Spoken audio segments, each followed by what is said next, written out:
Hey everybody, West Virginia bourbon guy. So I'm back out here on the porch and trying to get a video done before it gets dark. And a little chilly today.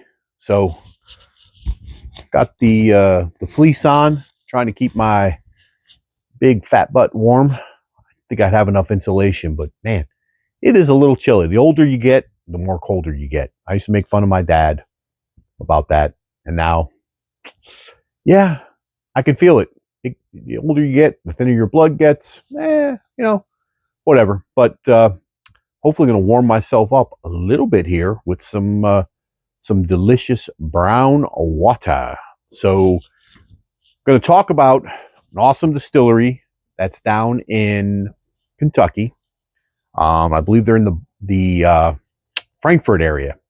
So these guys, if you get a chance to go, from what I hear, I've never been, but I've seen some interviews and some interaction with these guys, and they are doing some unique stuff. They are true craft distilleries. So who I'm talking about is Glen's Creek.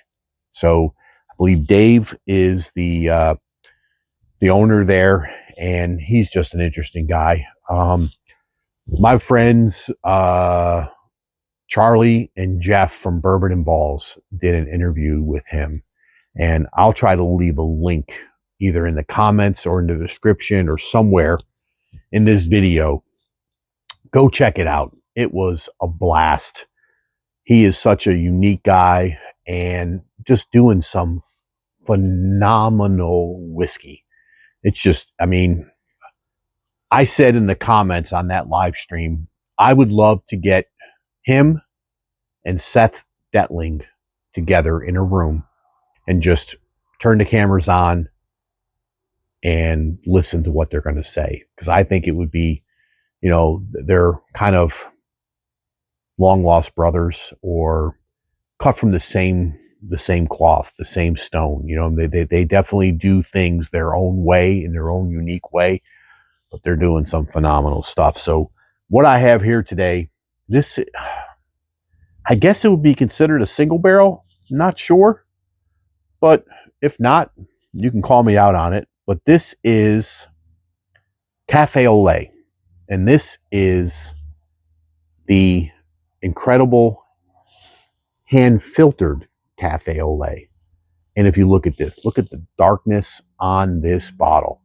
This bottle, I mean, it is just unfreaking believable. And they're doing some incredible stuff there. This is 102.4 proof. It's barrel number 45. It's bottle either 1 or IHF. And this is just some good juice. So let me get this popped here and pour a little bit in my Glen and just chat with you guys here a little bit about this bottle. And again, these guys, go to their website. They do not ship. It's pretty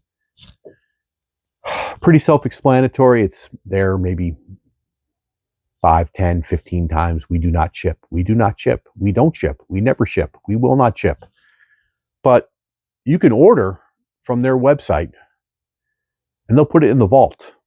And if you have a friend or somebody that you know that lives in the area that can pick it up, they can pick it up for you as long as you tell them who's coming to pick it up. Or if you make a trip down there, you can go pick up your own bottle. But these guys are doing some unique stuff. So they have the Cafe au Lait, and there's a couple other expressions. I've had the OCD number 5, and I've gotten 2 picks from that from the Bourbon Judge. So the first one is it's a rich bourbon that has that deep chocolate coffee note to it, very reminiscent of a Detling. And then the last one the Bourbon Judge picked was, I mean, it is mesquite barbecue. It is so, I mean, it's not off-putting. It is just so unique and interesting. I mean, it's an incredible pour. But this is the first I've got actually my buddy Charlie from Bourbon and Balls sent me a sample of the regular Cafe au lait, which is good. And then he sent me a sample of this. And then one of the other guys who's part of the Bourbon and Balls community was going to be there. And he picked me up a bottle of this here, and we met and we hand delivered it to each other. And it was just absolutely phenomenal. But the color on this is just incredible, nice, rich, dark, and viscosity wise. I know I talk about it in all my videos. I like that rich amber, that rich color, something that sticks and coats the glass, that when you sip it, it just sits there and it basically coats your entire palate. And on the nose on this thing, it's just, wow.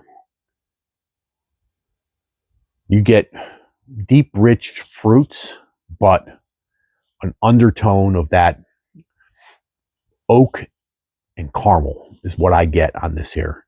Maybe a little toffee. Oh, it is just an incredible nose. Absolutely incredible nose. And it's kind of cold out here. So sometimes I find if it's cold, I didn't really warm this thing up before I poured it or anything like that. My stuff is all in my basement and it's unfinished. So there's a couple of heat ducts down there, but it's cold. And dark and cold where it's the best place to store stuff, right? But the nose on this is just incredible. So let's get on the palate.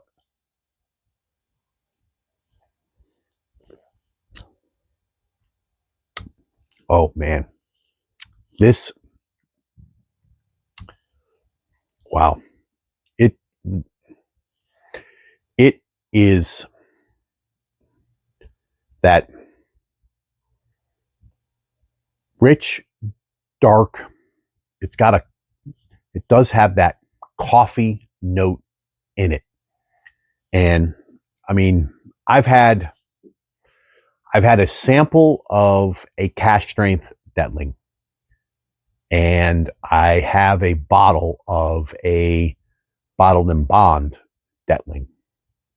And this is very, very similar in that realm of the taste profile. It's good. Now, if you don't like a deep, rich mocha or coffee flavor, you're probably not going to like this. But if you're into that and you're a coffee drinker, oh my goodness, this is for you. Oh man.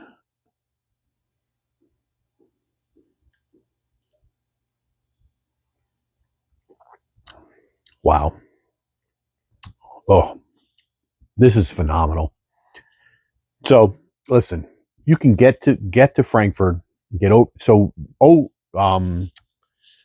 Glens Creek, they actually operate out of where Old Crow used to be. So I think OCD is Old Crow Distillery number 5. I think there's some meaning to that name. But Dave is a mad scientist, and man, does he produce some look at the viscosity on this thing. It is just, oh, it's just all over the glass, and it's still there on my palate. I mean, wow. Hand filtered is where it's at. It's not always available, so you have to ask and see. But for the most part, even the regular OCD is very, very reminiscent of what this here has going on. And there's my son. He's going to visit his friends, starting his car. Doesn't realize I'm filming back here, but apologize for the noise there. If you can get a bottle of this, go out and get it. It is amazing. Absolutely amazing. And this is one of those ones, if you know, you know. So this is the West Virginia Bourbon Guy, hanging out on the deck. Getting a little cold. Starting to get dark. The sun is setting. Days are short. Nights are long. Enjoying some whiskey. Remember, everybody, pours are always best when they're shared with friends. Cheers. Have a good one. And if I don't think I said it already. Like, comment, and subscribe. Helps me grow the channel. Please. Thank you. Cheers, everybody. Man, wow. That is some good stuff.